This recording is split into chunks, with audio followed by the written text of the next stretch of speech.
बिस्मिल्लाहिर्रहमानिर्रहीम। अस्सलाम वालेकुम। कैसे आप सब लोग? उम्मीद करती हूँ आप लोग खैरियत से होंगे।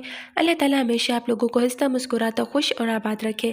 आज की इस वीडियो में मैं आप लोगों के साथ शेयर कर रही हूँ जेली की रेसिपी, जिसे बनाना बहुत आसान है, मिनटों में बन के तैयार हो जाती है और इसके टेस्ट में किसी किस्म का कोई कंप्रोमाइज़ नहीं है। बहुत ईज़िली आप बना के तैयार कर सकते हैं। स्पेशली ये बच्चों की फ़ेवरेट होती है और बच्चे इसे बहुत शौक से खाते हैं। तो चंद सेकंड में आप इसे बनाकर तैयार करेंगे। तो आइए चंद सेकंड में इसे बनाना सिखाती हूँ। तो सबसे पहले आप लोगों ने क्या करना है, एक कोई भी बर्तन ले लेना है जो उसमें आप चाय वगैरह बनाती हैं, या फिर छोटा सा जो कोई बर्तन हो जिसमें आप पानी बॉयल कर सकें। यहाँ पर पानी अच्छे तरीके से बॉयल हो चुका है, चम्मच से इसे मैंने मिक्स करना है। और फिर उसके बाद आगे चल के मैंने इसके अंदर जेली ऐड कर देनी है। नॉर्मल जेली होती है, मार्केट में इजीली अवेलेबल होती है, तो वो सिंपल जेली मैंने इसके अंदर ऐड कर दी है। और इसके अंदर कोई चीनी वगैरह कुछ भी ऐड नहीं करना। उसके बाद मैंने इसे मिक्स करना है और फ्लेम को बिल्कुल ऑफ़ कर देना है। यहाँ पर फ्लेम को मैंने ऑफ़ कर दिया है, आप लोग देख सकते हैं।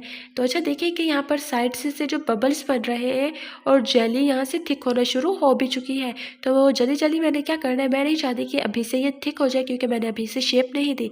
मैं इसे पहले शेप दूँगी, उसके बाद मैं ये चाहूँगी कि ये अच्छे तरीके से सेट हो जाए और थिक हो जाए। यहाँ पर मेरे पास एक बाउल है, छोटा सा बाउल डिज़ाइन वाला। तो गरम-गरम ही मैंने इस बाउल के अंदर इस जेली को ट्रांसफ़र कर लेना है। अगर मैं इसके ठंडे होने का इंतज़ार करूँगी तो क्या होगा कि जेली बिल्कुल सेट हो जाएगी और फिर ये शेप में नहीं आएगी। तो यहाँ पर मैंने सारी जेली को ट्रांसफ़र कर देना। आप देख सकते हैं कि कितना ज़्यादा ये गर्म है। तो यहाँ पर मेरी जेली थोड़ी-सी बची है, एक पैक में आपके 3 बच्चे आराम से खा सकते हैं। तो मैं आपको बताऊँ, इस एक पैक में मेरे पूरे घरवालों ने ट्राई किया, तो बहुत ही मज़े की बन के तैयार हुई थी। ये थोड़ी-सी बची है, मैंने इसे छोटे से बाउल में शेप दे देनी है। आप अपनी पसंद के कंटेनर में आप इसे शेप दे सकते हैं। सो गाइस, मैंने इसे रूम टेम्परेचर पर रख दिया था और ये देखें कि प्रॉपर तरीके से सेट हो चुकी है। और फिर उसके बाद मैंने इसे अभी फ्रिज से निकाला है। तो मैंने तकरीबन 5 मिनट के लिए इसे फ्रिज में रखा था, ज़्यादा ठंडी भी नहीं अच्छी लगती। तो 5 मिनट के अंदर मैंने इसे बाहर निकाल लेना है और आप देखेंगे कि कितना मज़े की बन के तैयार हुई है। माशाल्लाह से देखें क्या कमाल लग रही है और देखें कि बिल्कुल अच्छे तरीके से सेट हो चुकी है जेली की तरह। जेली ही है, जेली की तरह क्या। तो आप इसे ट्राई ज़रूर कीजिएगा, अपना फीडबैक ज़रूर दीजिएगा कि आपको आज की वीडियो कैसी लगी। अच्छा, ये जो छोटे बाउल वाली ये भी मैं आप लोगों को निकाल के दिखाऊंगी।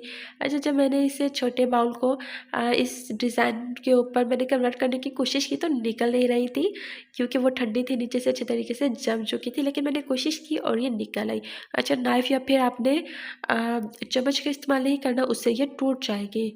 तो जी देखें, और फिर उसके बाद मैंने इसे ट्रांसफ़र कर दिया है इसके ऊपर और फिर ऐसे चिपक गई थी बहुत प्रॉपर तरीके से। और देखिए कितना खूबसूरत ये लग रही है। आप इसे एक बार ट्राई ज़रूर कीजिएगा। देखिए कितना मज़े से हिल रही है ये। सो गाइस, आपको आज की वीडियो कैसी लगी? वीडियो पसंद आई हो तो अपनी फैमिली के साथ, फ्रेंड्स के साथ ज़रूर शेयर कीजिएगा। और अगर आप लोग मेरे चैनल पर नए हैं तो चैनल को सब्सक्राइब कर दो और बेल के आइकन को प्रेस करना बिल्कुल मत भूलें। इससे क्या होगा कि हमारे हर नए आने वाली वीडियो का नोटिफिकेशन सबसे पहले आप लोगों को मिलेगा। तो गाइस, ये बिल्कुल जेली अच्छे तरीके से सेट हो चुकी है। बहुत कम पैसों में मिल जाती है। 100 रुपये में आपकी जेली का एक पैक आ जाएगा और उसे आप सब घर वाले इसे टेस्ट कर सकते हैं। बच्चों की बर्थडे पार्टी में बना सकते हैं। घर में आपने दावत रखी है, साफ ज़ाहिर दावत में बच्चे भी आते हैं, तो आप उसे बनाकर दे सकते हैं, वहाँ बनाकर पेश कर सकते हैं। और अगर कोई बच्चा आपसे नाराज़ है तो उसे मनाने के लिए भी आप इसे ट्राई कर सकते हैं। बहुत यम्मी है, बहुत मज़े की है। बच्चे आपके दीवाने हो जाएंगे और आपके पीछे पीछे फिरेंगे। देखें कि कितना मज़े की बन के तैयार हुई है और कितना मज़े की ये लग रही है। सो गाइस, बहुत जल्द मिलूंगी एक नई वीडियो में। तब तक अपना ख्याल रखिएगा, दुआ में याद रखिएगा। खुदा हाफिज़। सलाह के बाद।